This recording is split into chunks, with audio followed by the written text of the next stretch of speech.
కి నమస్కారం.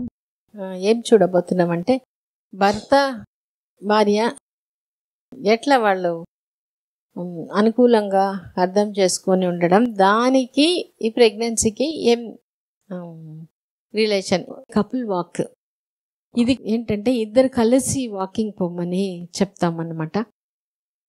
దీంట్లో ఏం ఇంపార్టెంట్ అంటే చాలాసార్లు హస్బెండ్ అండ్ వైఫ్ ఇంట్లో ఉన్నప్పుడు మనం మాట్లాడుకోలేం. ఈమె పని ఈమెకు ఉంటుంది, ఆయన పని ఆయనకు ఉంటుంది. అందుకని బయట పోయినప్పుడు ఏ సెల్ ఫోన్ అటువంటిది ఏం లేకుండా ఇద్దరు కలిసి నడిచినప్పుడు అప్పుడు ఫ్రీగా మాట్లాడుకోగలుగుతారు.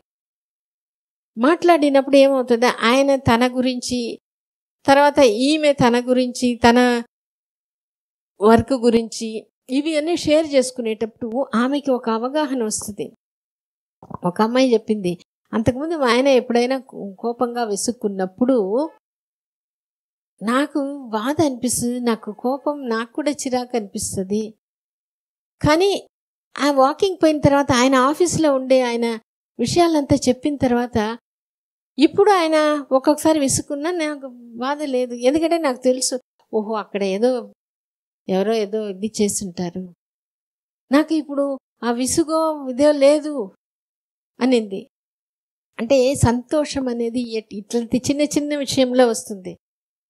ఇటువంటి చిన్న చిన్న విషయంలో ఆమెకి సంతోషం అందిస్తే ప్రెగ్నెన్సీ ఈజీ. ఒక అమ్మాయి అనింది, వాళ్ళు కూడా చాలా కాలంగా ఆయనకి కౌంట్ కూడా తక్కువ,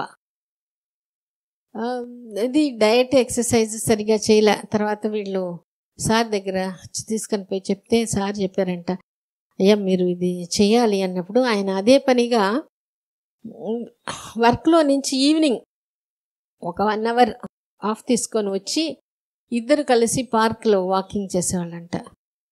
అమ్మాయి చెప్పింది, ఆ వాకింగ్ పోయి వచ్చిన తర్వాత ఒక 2 అవర్స్ వాకింగ్ చేసినప్పుడు 2 అవర్స్ నాకు ఆ సంతోషంలోనే ఉండిపోతుందంట. అక్కడి నుంచి రాదు, అంత ఒక హై లెవెల్ ఆఫ్ హ్యాపీనెస్.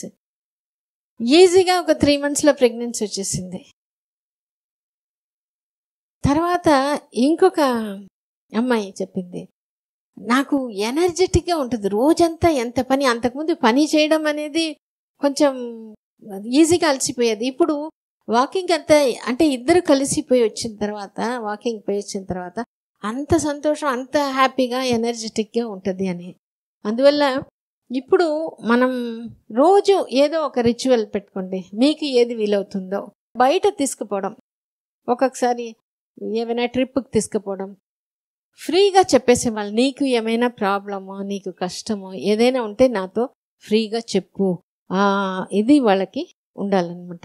అది ఒక్కటి కానీ హస్బెండ్స్ అర్థం చేసుకోగలిగినప్పుడు ఇది చాలా ఈజీగా వచ్చేస్తుంది, పెద్ద కష్టం లేకుండా ఉంటుంది. అట్లనే కంప్లైంట్ చేయొద్దు, నువ్వు చేయటం లేదు, నువ్వు చెయ్యి, ఎంత వీలవుతుందో అంత చెయ్యి అనేది మీరు ముందుగానే అనుకుని ఉంటే ఆ టైంలో మనకు అది వచ్చేస్తుంది. లేకపోతే కొన్నాళ్ళు అలవాటు ప్రకారంగానే వస్తుంది. అది వచ్చినా కూడా చెప్పేసేసండి వెంటనే, లేదు మా అలవాటు ప్రకారం వచ్చింది, నువ్వు పట్టించుకోబాక. వాళ్ళు ఇమీడియట్గా వాళ్ళు కూల్ అయిపోతారు. సో వీలైతే బయట వాకింగ్ పోలేని వాళ్ళు బయట ఎక్కడైనా ఒక 1 or 2 days తీసుకుపోవడం, అట్లా కొంచెం తీసుకుపోయి ఏ రకమైన you are important to me, you are special to me అనే ఒక ఫీలింగ్ ఆమెకి కలిగిచ్చేస్తే చాలు, ఈజీగా వచ్చేస్తుంది. హ్యాపీగా, ఈజీగా, మంచి బిడ్డగా ఖచ్చితంగా తీసుకుంటారు. Thank you.